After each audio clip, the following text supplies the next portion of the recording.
The Ghost of Denver Avenue. Before we dive into this story, hit that subscribe button, unless you're scared of the dark places America hides.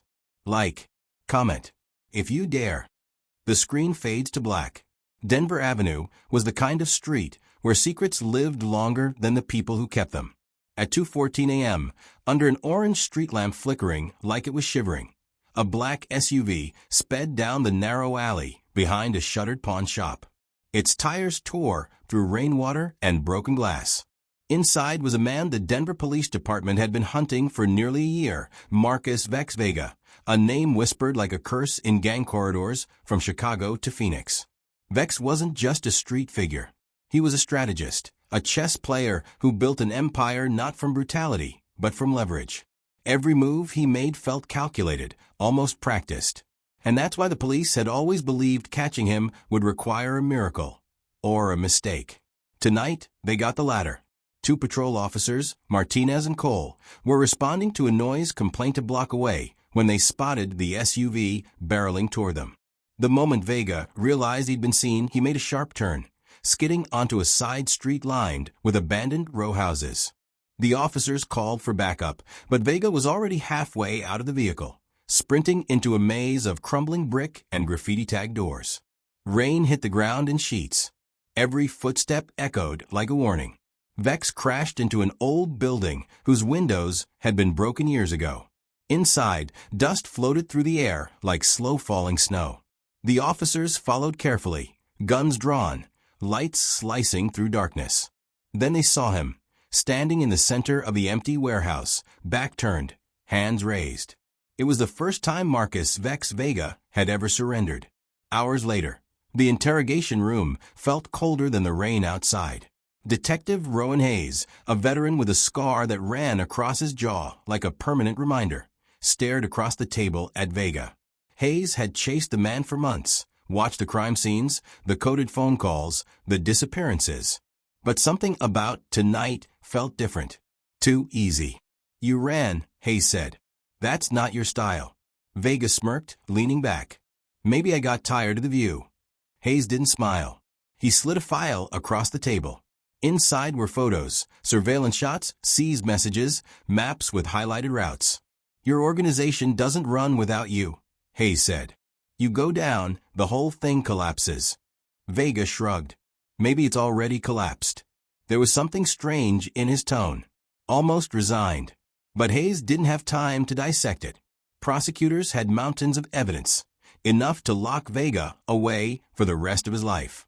A week later, the verdict came fast. Multiple counts of racketeering, conspiracy, narcotics distribution, and accessory charges. The sentence, life. Without parole. The destination, ADX Florence, the place where America sends the criminals it wants forgotten. But here's where the story twists. On the bus to Colorado, surrounded by U.S. Marshals and shackled tighter than steel could bend, Vega didn't look beaten. He didn't even look afraid. He stared out the window as if he'd been expecting this outcome or planning for it. And for a man known for being unpredictable, the most unpredictable thing he could do was let himself be caught. 3 days later, when the gates of ADX Florence opened, the man who walked inside was not the same man Detective Hayes had hunted. Something had shifted. The stillness in Vega's eyes was cold but focused, like he'd arrived at the exact place he needed to be. As if the prison wasn't a punishment, but a mission. Inside those concrete walls, two stories emerged at the same time. The one written in the courtroom, and the one Vega carried silently with him. The prison's orientation officer, a stern woman named Deputy Warden Frazier, watched him closely. Most inmates resisted the psychological pressure of solitary confinement immediately. Vega, however, walked into his cell like a man entering a hotel room he'd reserved. He placed his hands on the concrete wall, felt the vibrations, counted the steps from one end of the cell to another, memorized the height of the little steel mirror, observed the slot where meals would slide through. He inspected everything the way an engineer inspects blueprints. Later that night, the guards noted something unusual. Rather than pacing or shouting like many new arrivals, Vega sat cross-legged on the floor, drawing something with his fingertip into the thin layer of dust, shapes, diagrams, symbols, blueprints. But no one could tell what they were. Meanwhile, hundreds of miles away, Detective Hayes received a call that froze him in place. Something had happened in Denver. Something huge. And it was tied to Vega. Evidence Hayes had been counting on: files, cache ledgers, data hard drives, all gone. An entire safe house had been torched clean. No fingerprints, no footprints, no security footage. Someone had wiped Vega's criminal past clean. But why after he'd already been sentenced? Hayes stared at the smoking remains of the safe house and muttered two words: inside job. But he didn't know how right he was. Not yet. What Hayes didn't know, what no one knew, was that Vega's surrender wasn't an accident or a defeat. It was the beginning. And in a concrete box inside ADX Florence, Marcus Vex Vega whispered to himself, Phase 1 complete. The blueprint behind bars. The first week inside ADX Florence breaks most men. The silence alone is a punishment the mind wasn't built to hold. The steel doors, the sealed concrete, the constant hum of hidden ventilation. It presses against your skull like invisible hands. But Marcus Vex Vega didn't break. He adapted. And adaptation is how legends begin. 3 times a week, inmates were escorted, shackled, isolated, watched, to tiny fenced-in recreation cages barely larger than the cells they came from. No contact. No conversation. Just sky and concrete. Yet Vega never used his hour for exercise. Instead, he sat on the far end of the yard, eyes narrowed, studying the prison itself. Every guard rotation, every camera position, every timing gap, every echo that traveled further than it should. It wasn't interest. It was analysis. Deputy Warden Frazier had her eye on him. She'd seen masterminds, killers, gang leaders, and fanatics. But Vega was something different. He wasn't angry. He wasn't erratic. He wasn't even restless. He was observing. On the 10th morning, during a routine meal delivery, Officer Mallory noticed something strange. Vega had arranged his breakfast items, a piece of bread, an orange, and a pat of margarine, into the shape of a grid on the steel table. Planning a picnic? Mallory joked. Vega looked up with a faint smile. Planning, he said. Mallory reported it immediately. Frazier watched the surveillance clip 3 times. She didn't like it. In her experience, quiet meant danger. She ordered an unscheduled cell inspection. What they found didn't make sense. There were no tools, no contraband, no messages. Just small, almost invisible markings scratched into the wall. Straight lines, arrows, measurements, angles. It looked like madness. But to Vega, it was the foundation.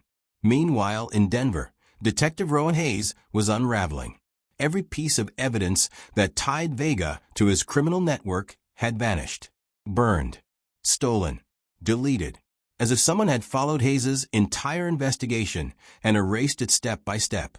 Someone who knew the system. Someone with access. Someone who wanted Vega to enter ADX with a clean slate, or at least no trail leading back to his true motives. Hayes returned to the charred safe house and crouched near the ashes, brushing soot off a piece of metal.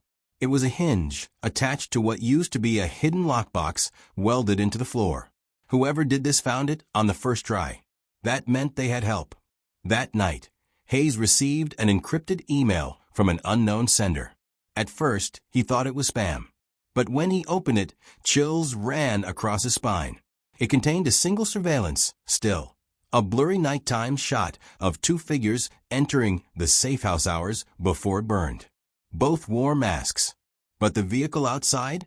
Hayes recognized it instantly. It belonged to a federal operations supervisor. Someone inside law enforcement had helped erase Vega's world. But why help a man after he was already serving life in ADX? Unless the real plan was just beginning.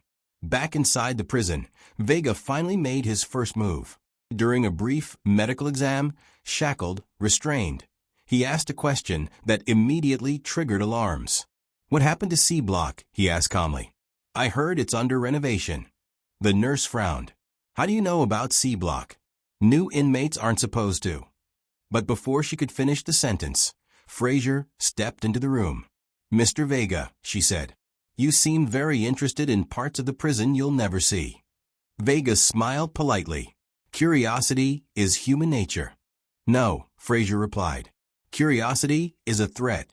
She ordered him back to his cell. But she was wrong. Curiosity wasn't Vega's motive. Calculation was. 2 nights later, Vega tapped lightly on his wall. 1 tap. Pause. 2 taps. Pause. 3 taps. At first, it seemed random. But down the corridor, someone responded, barely audible. Tap, tap, tap. In ADX, communication is impossible. But not for people who prepared before they arrived. The man responding was inmate Devin Pierce, a former engineering prodigy who had been convicted of designing surveillance-proof networks for criminal enterprises. Pierce was known as Ghostwire, a man whose encryption techniques still baffled federal analysts. He and Vega had never met on the outside, but they shared connections.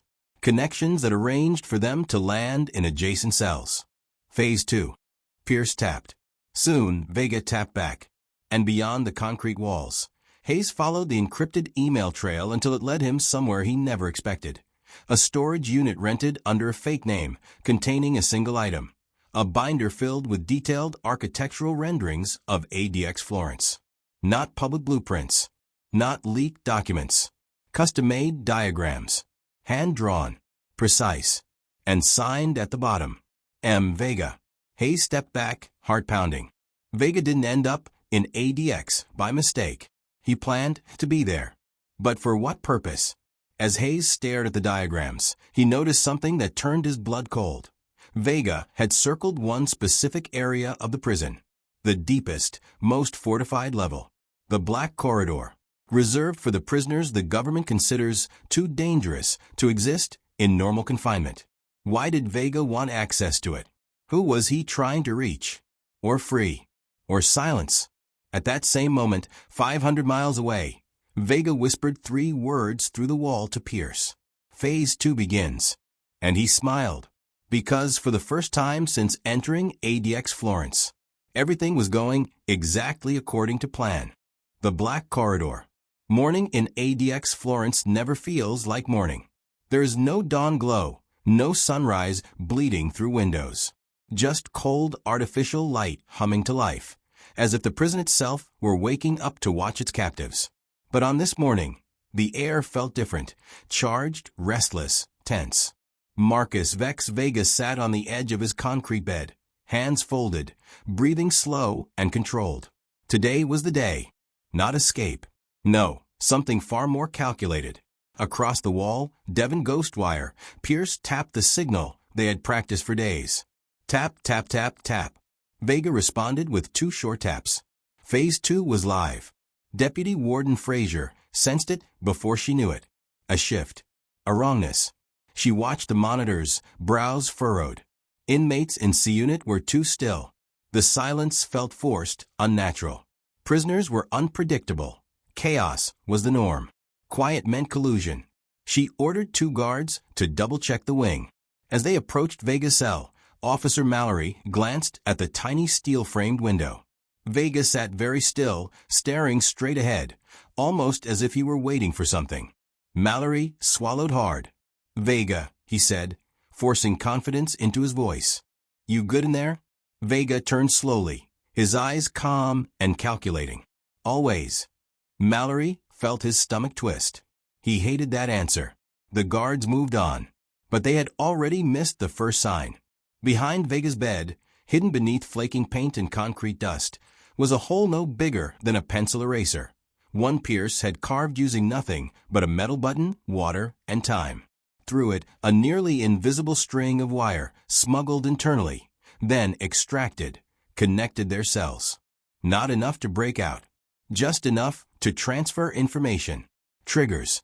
Timing. Signals. The blueprint Vega had drawn years ago was alive. Meanwhile, Detective Rowan Hayes barreled down a highway toward Florence, Colorado, sirens slicing through the wind. He had been up for 22 hours, piecing together the truth no one else wanted to see. Vega wasn't dismantling his empire. He wasn't being silenced. He wasn't seeking redemption. He was executing the next phase of it. The binder he found showed not just escape routes, but airflow systems, emergency lockdown protocols, and guard rotation algorithms. Vega knew everything about ADX, more than any inmate should. Hayes wasn't racing to catch Vega. He was racing to stop whatever Vega came to ADX to do. And the clock was almost out. Back in the prison, at exactly 7:14 a.m., Vega lifted his food tray and pushed a small piece of folded foil into the air vent.